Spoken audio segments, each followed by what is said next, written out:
Leonardo da Vinci. This is a Renaissance Florentine name. The name Da Vinci is an indicator of birthplace, not a family name. This person is properly referred to by the given name Leonardo. Leonardo di Ser Piero da Vinci, more commonly Leonardo da Vinci, was an Italian polymath whose areas of interest included invention, painting, sculpting, architecture, science, music, mathematics, engineering, literature, anatomy, geology, astronomy, botany, writing, history, and cartography. He has been variously called the father of paleontology, ethnology, and architecture, and is widely considered one of the greatest painters of all time, sometimes credited with the inventions of the parachute, helicopter and tank. His genius epitomized the Renaissance humanist ideal. Many historians and scholars regard Leonardo as the prime exemplar of the Renaissance man, an individual of unquenchable curiosity and feverishly inventive imagination, according to art historian Helen Gardner. The scope and depth of his interests were without precedent in recorded history, and his mind and personality seemed to us superhuman, while the man himself mysterious and remote.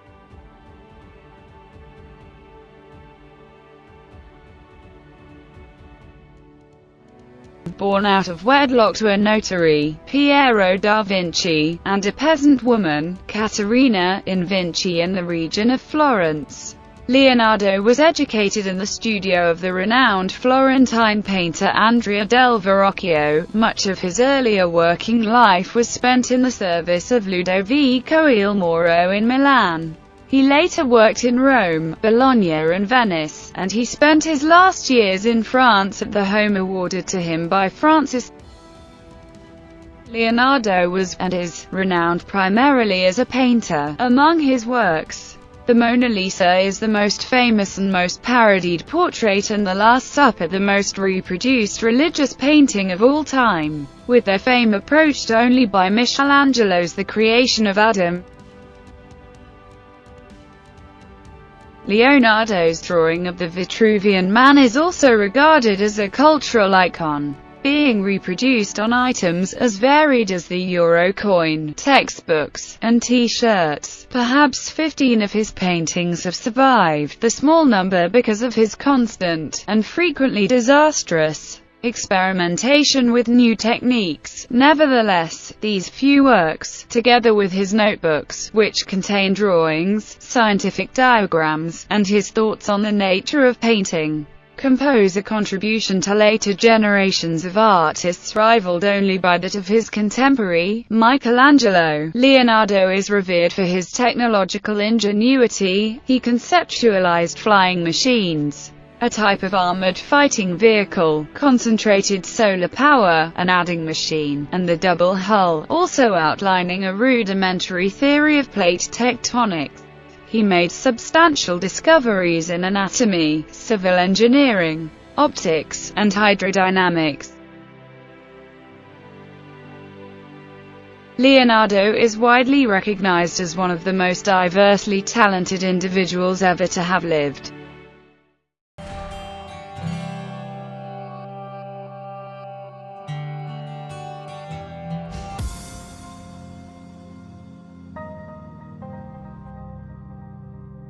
Leonardo da Vinci childhood, 1452 to 1466. Photo of a building of rough stone with small windows, surrounded by olive trees. Leonardo's childhood home in Anciano.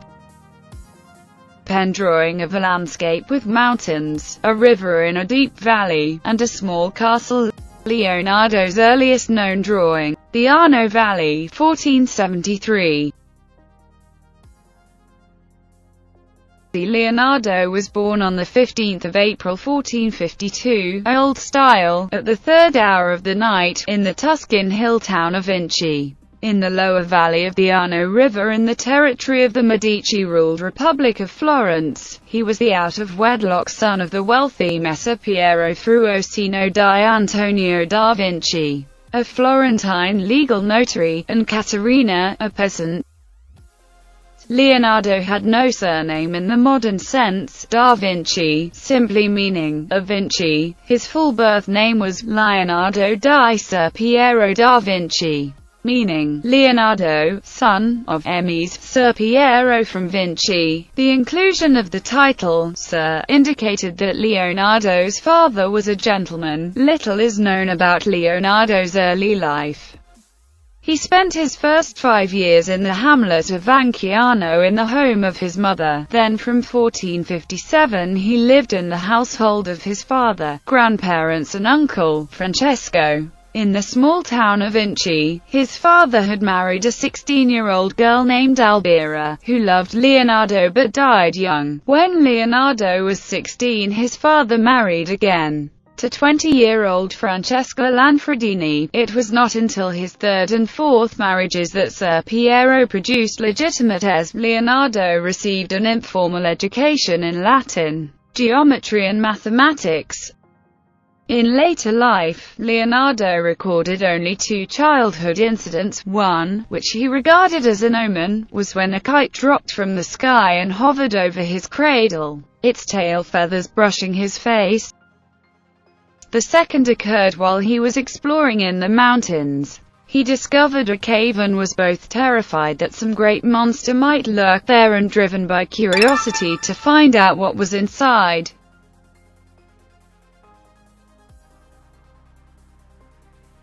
What most people know about Leonardo is that between 1476 to 1478 there is a gap in his life. What happened to him during this period and why did he vanish? Especially when it was precisely during this period when he was just beginning to come into prominence. How could someone like him go somewhere and that there be no written evidence? When considering all theories, what could explain such behavior? What could make a man like Leonardo vanish without a trace for a period of time? Some believe that during his time away, he received tutoring from beings not of this earth. What we know for certain is that when Leonardo appeared in Florence in 1478, his creative output reached a whole new level, going beyond art and extending to be a number of other disciplines. He would produce aerial maps of Italian cities with such incredible accuracy. He would design and build the world's first self-propelled vehicle, and he would invent machines years and even centuries ahead of their time. So we need to ask us, what was it that influenced Leonardo da Vinci that much for him to come back with another perspective, and what was the secret behind his burst of creativity?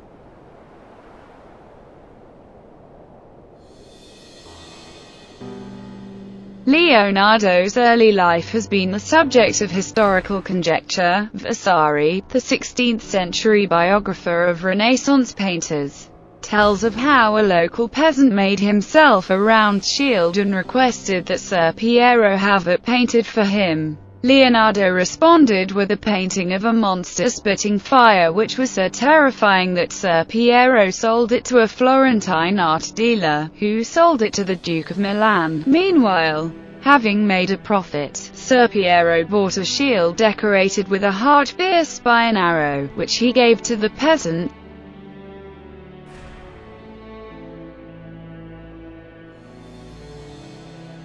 Painting showing Jesus, naked except for a loincloth, standing in a shallow stream in a rocky landscape, while to the right, John the Baptist, identifiable by the cross that he carries, tips water over Jesus ahead. 2 angels kneel at the left. Above Jesus are the hands of God, and a dove descending, the baptism of Christ.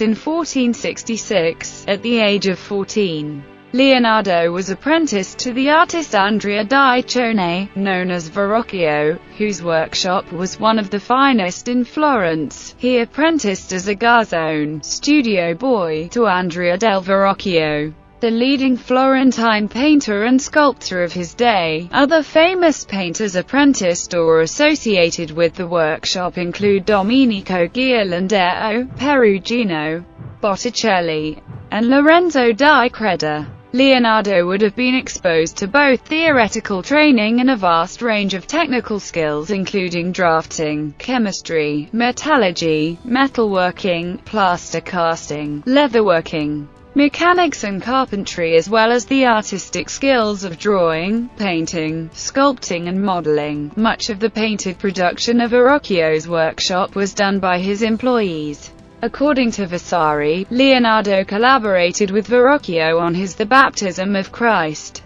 painting the young angel holding Jesus a robe in a manner that was so far superior to his master's that Verrocchio put down his brush and never painted again, on close examination. By 1472, at the age of 20, Leonardo qualified as a master in the Guild of St. Luke, the Guild of Artists and Doctors of Medicine, but even after his father set him up in his own workshop, his attachment to Verrocchio was such that he continued to collaborate with him. Leonardo's earliest known dated work is a drawing in pen and ink of the Arno Valley, drawn on the 5th of August 1473.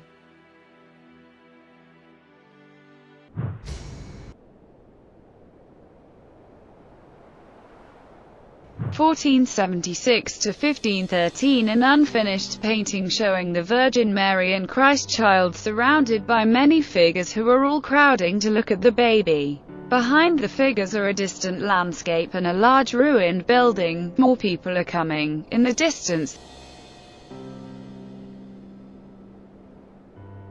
Florentine court records of 1476 show that Leonardo and 3 other young men were charged with sodomy but acquitted. From that date until 1478, there is no record of his work or even of his whereabouts. From the years of 1476 to 1478, there is a gap in his life. We don't really know where he was or what he was doing in those years. There are years in which he disappears from the historical account. There is a hiatus, and we don't know even what town he was living in, much less with whom he was working or what he was doing. What could account for a man of Leonardo da Vinci's stature literally disappearing from all known historical records? Especially when it was precisely during this period when he was just beginning to come into prominence. One possible scenario here is that during those years, Leonardo da Vinci was, in a sense, tutored by some special individuals, people who were showing him things that a normal person wouldn't necessarily have seen, perhaps like the biblical prophet Enoch. He was even taken aboard a spaceship, and the aliens showed him Earth from above and gave him a concept of the cosmos and machines and inventions and of Earth that no one before him had ever had. Is it really possible that Leonardo da Vinci had received guidance from extraterrestrial beings? That after Leonardo's return to Florence in a whole new level, going beyond art and extending to numerous other disciplines, he would produce aerial maps of Italian cities with incredible accuracy. He would design and build the world's first self-propelled vehicle, and he would invent machines years and even centuries ahead of their time. There are some people that think that maybe there's an extraterrestrial influence to what he knew, because you have people throughout history who would magically, mysteriously come along every few hundred years or so, that then contribute to the fantastic advancements to the human race and the human species. What was the secret behind Leonardo da Vinci's incredible burst of creativity, and why during the age which gave rise to the likes of Copernicus, Michelangelo and Shakespeare, did Da Vinci tower above his contemporaries? Theorists believe answers may be found by examining Leonardo's paintings and the many secret messages that can be found hidden within his famous works of art.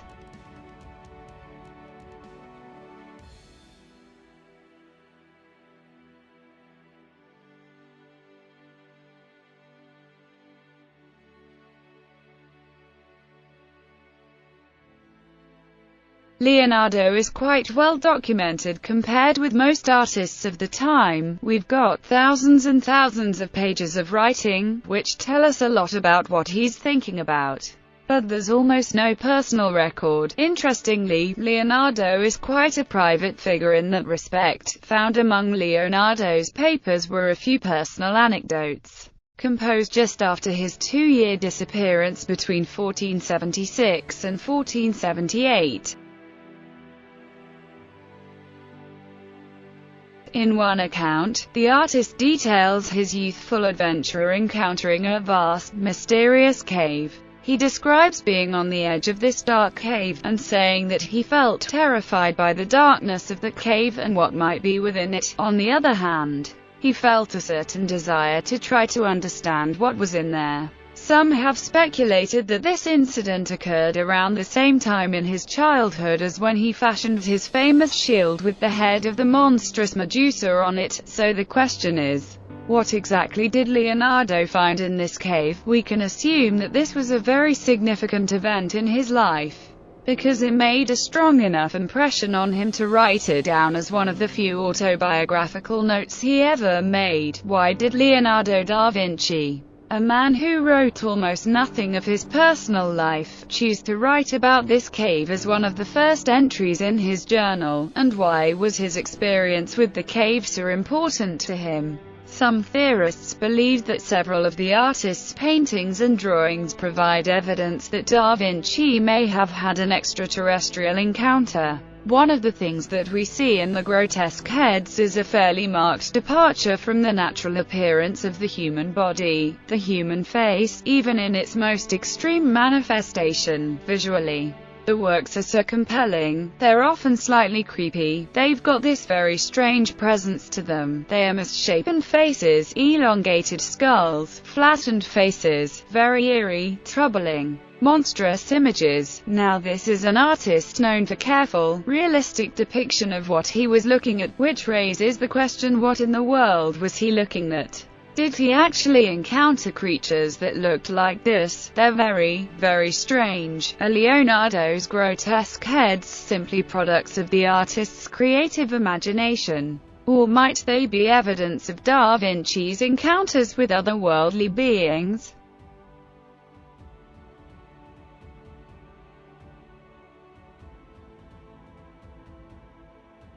Leonardo da Vinci's very accurate map of Imola, created for Cesare Borgia in Cesena. In 1502 Leonardo entered the service of Cesare Borgia, the son of Pope Alexander VI, acting as a military architect and engineer and traveling throughout Italy with his patron.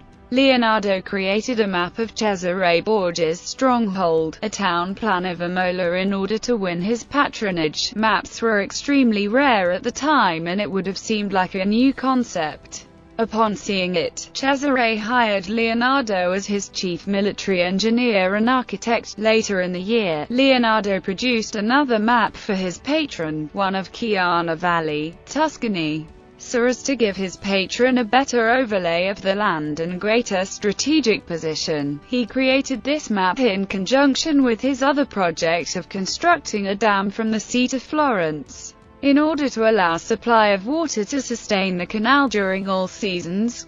Leonardo returned to Florence, where he rejoined the Guild of St. Luke on the 18th of October 1503. And spent 2 years designing and painting a mural of the Battle of Anghiari for the Signoria, 34, with Michelangelo designing its companion piece, the Battle of Cassina, in Florence in 1504. He was a part of a committee formed to relocate, against the artist's will, Michelangelo's statue of David.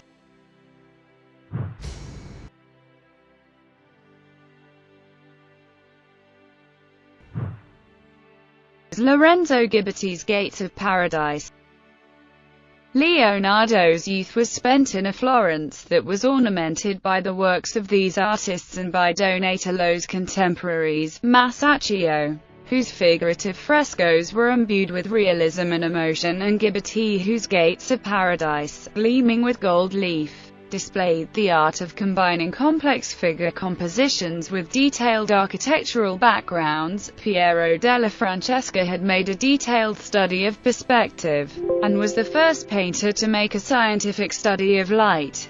These studies and Alberti's treatise De Pictura were to have a profound effect on younger artists, and in particular on Leonardo's own observations and artworks. Leonardo was a contemporary of Botticelli, Domenico Ghirlandaio and Perugino, who were all slightly older than he was. He would have met them at the workshop of Verrocchio, with whom they had associations, and at the Academy of the Medici. Botticelli was a particular favorite of the Medici family, and thus his success as a painter was assured. Ghirlandaio and Perugino were both prolific and ran large workshops.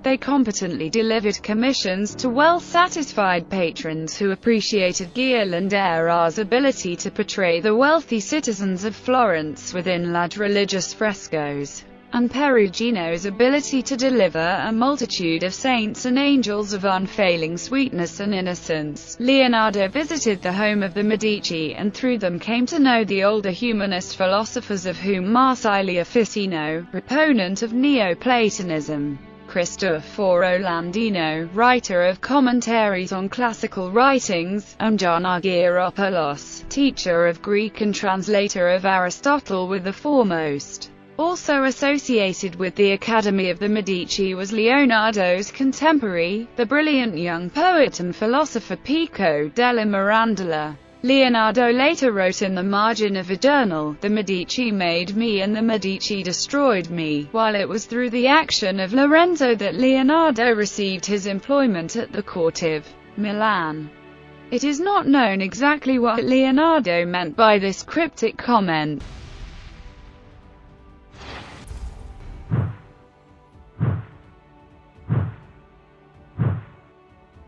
Annunciation, 1475 to 1480, is thought to be Leonardo's earliest complete work, despite the recent awareness and admiration of Leonardo as a scientist and inventor. For the better part of 400 years his fame rested on his achievements as a painter and on a handful of works, either authenticated or attributed to him, that have been regarded as among the masterpieces. Leonardo's early works begin with the Baptism of Christ, painted in conjunction with Verrocchio. Two other paintings appear to date from his time at the workshop, both of which are Annunciations. One is small, 59 cm, 23 in long, and 14 cm, 5.5 in the larger picture. However, Mary is not submissive. The girl, interrupted in her reading by this unexpected messenger, puts a finger in her Bible to mark the place and raises her hand in a formal gesture of greeting or surprise. This calm young woman appears to accept her role as the Mother of God, not with resignation but with confidence. In this painting the young Leonardo presents the humanist face of the Virgin Mary, recognizing humanity's role in God's incarnation. Paintings of the 1480s Virgin of the Rocks, National Gallery, London, demonstrates Leonardo's interest in nature. In the 1480s, Leonardo received two very important commissions and commenced another work which was also of ground-breaking importance in terms of composition. Two of the three were never finished, and the third took so long that it was subject to lengthy negotiations over completion and payment. One of these paintings is that of St. Jerome in the Wilderness. Bortolin associates this picture with a difficult period of Leonardo's life, as evidenced in his diary. "I thought I was learning to live. I was only learning to die." The daring display of figure composition, the landscape elements and personal drama also appear in the great unfinished masterpiece, The Adoration of the Magi, a commission from the monks of San Donato a Scopto. It is a complex composition, of about 250 by 250 centimeters. Leonardo did numerous drawings and preparatory studies, including a detailed one in linear perspective of the ruined classical architecture which makes part of the backdrop to the scene. But in 1482 Leonardo went off to Milan at the behest of Lorenzo de' Medici in order to win favor with Ludovico il Moro, and the painting was abandoned. The Last Supper, 1498, Convent of Star Maria del Grazie, Milan, Italy. Paintings of the 1490s. Leonardo's most famous painting of the 1490s is The Last Supper, painted for the refectory of the convent of Santa Maria delle Grazie in Milan. The painting represents the last meal shared by Jesus with his disciples before his capture and death. It shows specifically the moment when Jesus has just said, "One of you will betray me." Leonardo tells the story of the consternation that this statement caused to the 12 followers of Jesus. Paintings of the 16th century. Mona Lisa or La Gioconda, 1503–05–07, Louvre, Paris, France. Among the works created by Leonardo in the 16th century is the small portrait known as the Mona Lisa. In the present era it is arguably the most famous painting in the world. Its fame rests, in particular, on the elusive smile on the woman's face. Its mysterious quality brought about perhaps by the fact that the artist has subtly shadowed the corners of the mouth and eyes so that the exact nature of the smile cannot be determined. The shadowy quality for which the work is renowned came to be called sfumato, or Leonardo's smoke. Vasari, who was generally thought to have known the painting only by repute, said that the smile was so pleasing that it seemed divine rather than human, and those who saw it were amazed to find that it was as alive as the original.